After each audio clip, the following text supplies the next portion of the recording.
Yo, what's going on, guys? Crispy Flakes here. So the Boston Celtics have got off to a pretty rough start this NBA season. And, with a rough start, a lot of people tend to overreact and, probably say things that they don't truly mean. And one of those things that I've been reading a lot about as of late is the idea, and this has come from Celtic fans too, man. I'm not saying all Celtic fans. You might be a Boston fan and be like, I'm totally against this. But the idea of trading Jayson Tatum. And me personally speaking, I cannot even get close to wrapping my mind around the idea of trading a 23-year-old that can average damn near 30 points per game, and it's not even in his prime yet, right, guys? Not even in his prime yet, right? Like, you literally draft players hoping that they one day become somebody like Jayson Tatum, right, man? So for today's video, what we're going to do is we're going to talk a little bit about the trade rumors. We're going to talk about maybe what the Celtics can do to get better, or if they're actually on the right track. Maybe this season wasn't meant to, go all the way or anything like that, man. So yeah, before we get going on this video, if you guys don't mind leaving a like, and of course, subscribing to the channel, and let me know in the comment section below, just kind of out of fun, give me your Jayson Tatum trade package. I'm very curious what you guys personally think Jayson Tatum is worth if he were to get put on the trade block for whatever reason, right, man? Okay, so the first thing I want to talk about is let's look at Jayson Tatum's stats on the season. So Jayson Tatum on the season averaging 26 points, 8 rebounds, 4 assists, 1 steal, 1 block per game. So the big concern, though, obviously, if you see over here, man, is the field goal efficiency. 39% and 27% from 3. And you look, historically, he's always been roughly about 45, 46% and about a 38 to 39% three-point shooter, right, man? So, I mean, we know he's capable of putting up the 26 points off higher efficiency, because obviously, like you can look at the scoring, but if you're scoring the same but your efficiency is bad, that's just, it's kind of weird to think about, but it's almost like getting like a turnover, right, man? Because you're taking more shots to get to where you were doing last season. I don't know if that makes sense, man. That's how I always kind of thought about it, right? So, yes. I mean, when it comes down to a man like Jayson Tatum is just having a bad start to the season. And it's weird to say about somebody averaging 26 points per game. But another guy you can kind of look at that's also having a pretty rough start is you look over at like a team like the Portland Trail Blazers with Damian Lillard. He's shooting 23% from 3, which is one of the lowest in NBA history, based off of 65 attempts or more. I just actually read that before this video, man. So yes, got them statistics up in here, right? So, yeah, that's another guy right there. A lot of people are blaming it on the new basketball. They switched to a Wilson basketball, and I don't deny that that has something to do with it. Let's actually go to some of the top scorers on the season, man. I'm kind of curious if there has been like a big, overall league fall off when it comes to scoring and everything. I don't know if it's going to show everything or not. Yeah, this game is very, it's like Steph Curry's doing fine. Paul George is at 28%. All right, I'm sorry, 28 points per game. Now, obviously, I look at field goal efficiency and all that stuff, and Curry's at 42, 49 right here, 52 for John Morant, 58 for Kevin Durant. So, yeah, I guess it's pretty selective on who you look at. You got damn DeMar DeRozan averaging probably a career high in threes at 42%, right, man? So, I don't think you can totally blame the basketball. What I do think is the big time issue, or not the big time issue. I think one issue is that, it's mental, he's just having a bad start. But also on the other side of things, a lot of people have been talking about the new fouling rules. Like, the refs are not calling as much fouls this year. And you might think, well, Crispy, how does that affect like the field goal percentage? If you know that you can drive to the basket and get a foul call, then, you're going to be doing that. But if you know you're not going to get that call, you're going to be forced to take a lot more difficult shots. Just in the back of the mind, the way you want to attack the game is going to be completely different, because, if you can attack the basket, get that foul, you're going to do that. But if you know you're not going to get that call, you might settle for the 3-point shot or, something awkward out there, right, man? So I think that's a big part of it too for some players. Some guys, James Harden, another one, man, just like needs that adjustment period to adjust to these new rules, and they'll be completely okay, right, man? So, let's talk about trades. Like, what, like who would even get, or where would Jayson Tatum even go to, right, man? The big rumor that I saw, according to NBC Sports, was the team that was the Boston Celtics and the Washington Wizards. And when you look at this, this comes down to Bradley Beal and Jayson Tatum. So I guess the report is that those two actually want to play together. We've known that for a little while now. For the past few years, there's always been ideas of Bradley Beal getting traded to the Boston Celtics to play with Jaylen Brown and Jayson Tatum. But obviously, like, what are you going to give with Bradley Beal, right, man?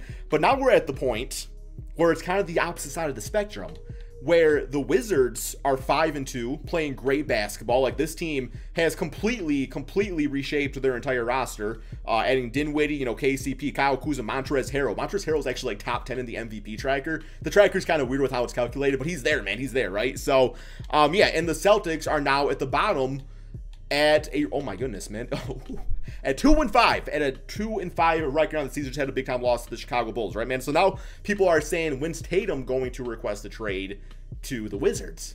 Because if you're the Wizards, you're like, why would we give up Bradley Beal now? Like, you all have been on our asses for the past few seasons trying to get Bradley Beal. Like, give us Jayson Tatum. You guys are the ones struggling now, right, man? So yeah, that's kind of one thing out there to look at.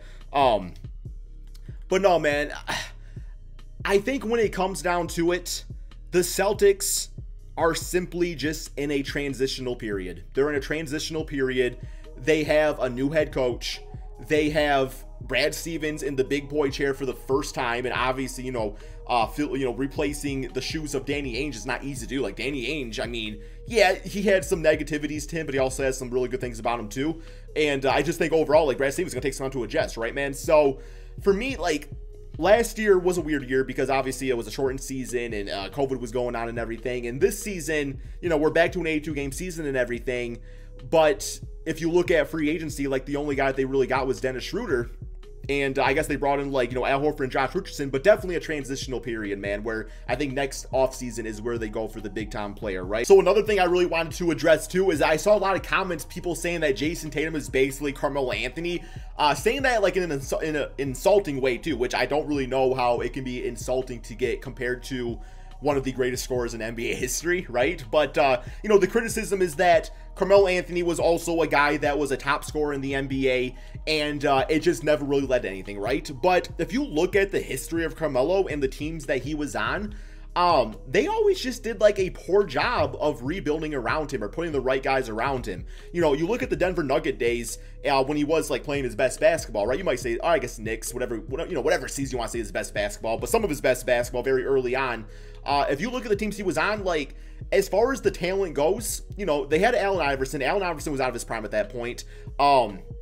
They had, you know, Al Harrington, Chris Anderson, I believe, what's his name, and Marcus Camby was on the team for Kenyon Martin, guys like that. Like a fine team, but not like anything crazy. And then eventually he got traded over to the New York Knicks in this 2010-2011 season. That's where it really screwed things up for Carmelo's future, because at the trade deadline, they traded Melo over to the Knicks for all of these assets, man. Like, you know, so many good pieces where Melo could have just waited half the season and signed with the Knicks, but he got traded over to that team, and there was nothing left, right? There was absolutely nothing left because they traded everything to get Melo, and he had no teammates around him, and they kind of had to like fill in the pieces, getting guys like Amari Stoudemire, J.R. Smith, you know, players like that, man. So yeah, you don't really want like a similar route where with Jayson Tatum, where you trade him and the team you trade him to has to give up everything to get Tatum on the team because he's going to have a very high trade value, and then Tatum has nobody around him again, right, man? So if you look at the overall roster, like, I feel like Jaylen Brown, and this is not being disrespectful to Allen Iverson or even Chauncey Billups or anybody like that,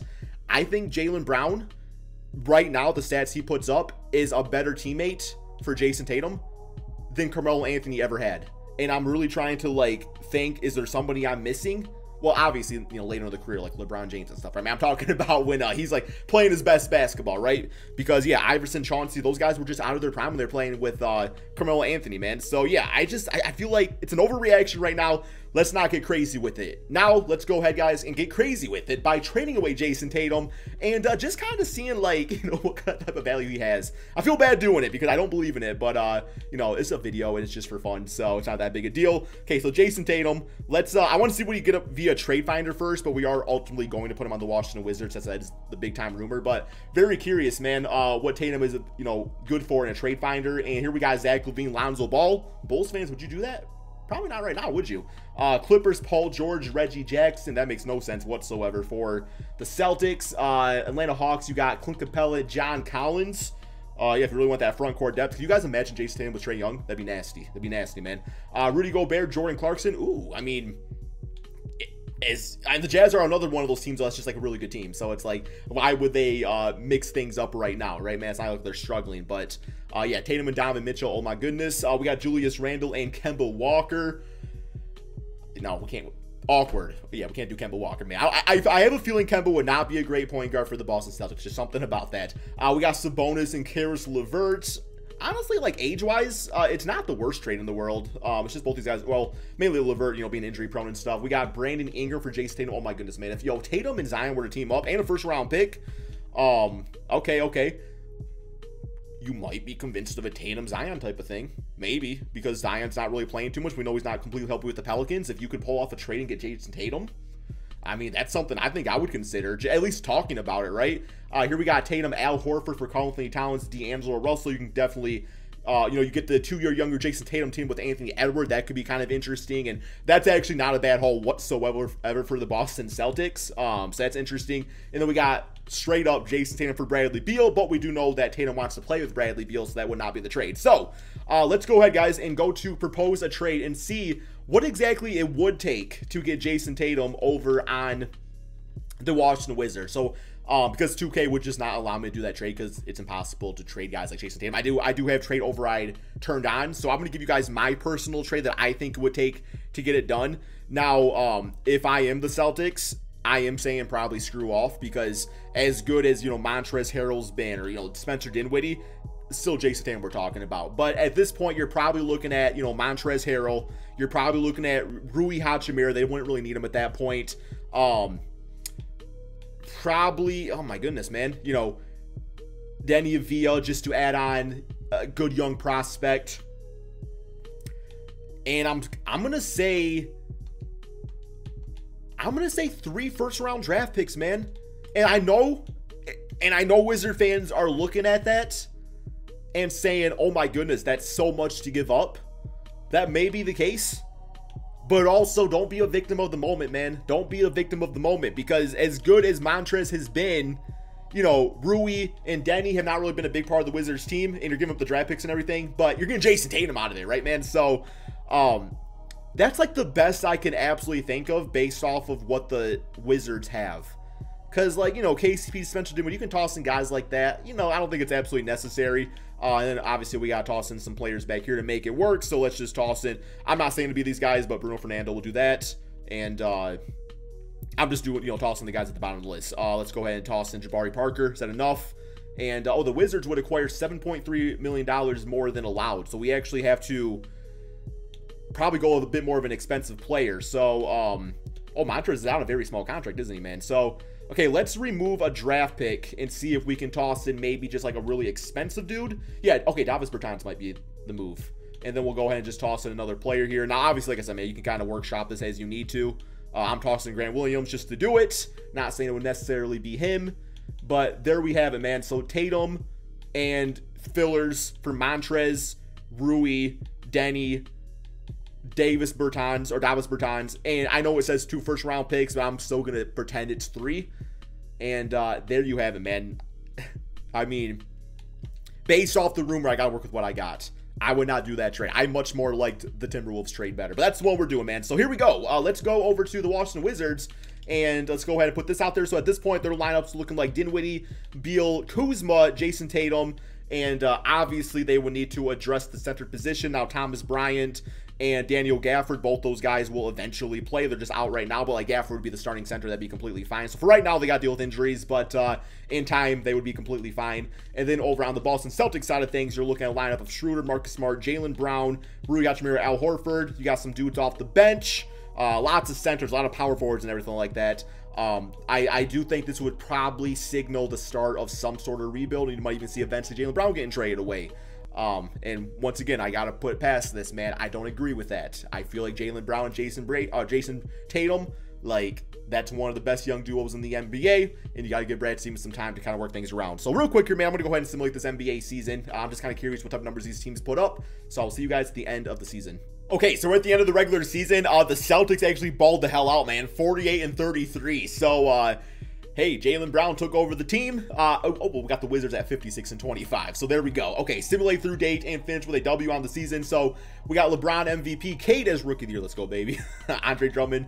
By the way, I'm using 2K on current gen because Start Today mode works on here. It does not work on next gen. So if you guys were wondering, Daniel Gafford actually most improved player, so he got back healthy, and yeah, he was the exact type of center this team really needed. That dude is bald as hell, man. My goodness. Okay, All-NBA first, All-NBA second, and All-NBA third. So Tatum did break out of this slump as I kind of expected he would, at least in a simulation, and you know, made the All-NBA team. So yes, first seed for the Wizards and the Celtics at the 5th seed. So I think there's a chance we could actually meet in the playoffs. That'd be kind of sick to see. But let's go to these player stats on the season, see how both sides did. And we do have Tatum averaging 29. We got both. Oh my goodness! Wow, is that the highest scoring duo of all time? I can't remember. Did like Curry and Durant do better than that, man? We got two guys averaging nearly 30 points per game. I remember correctly, like Curry and Beal last year were both around 30 points per game, and Curry ended up winning the scoring title. So that is insane.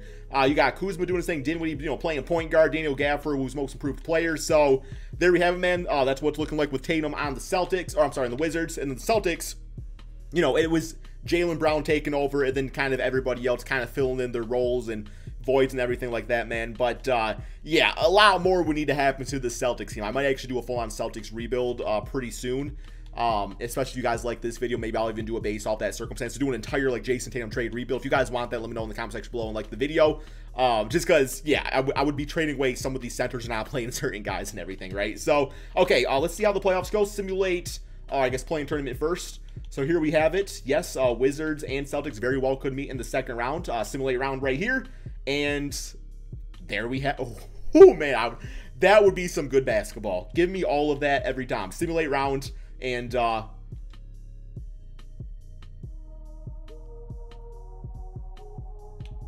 hell no, man. Oh man, you could not write this better in Hollywood, guys. You could not write this better in Hollywood. Can I get things I did not expect to happen in this video for $100? Simulate round.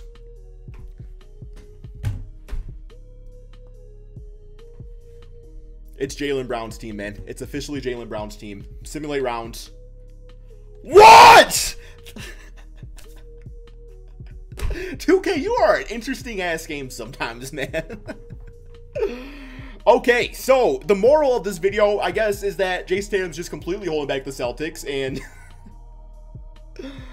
wow, what an interesting ending, man. Went completely opposite of how I expected things to go. That's all we got, man. Hopefully y'all enjoyed this video. Give me your thoughts about Jayson Tatum in the comment section below. Thank y'all so much for watching. Peace out, my friends.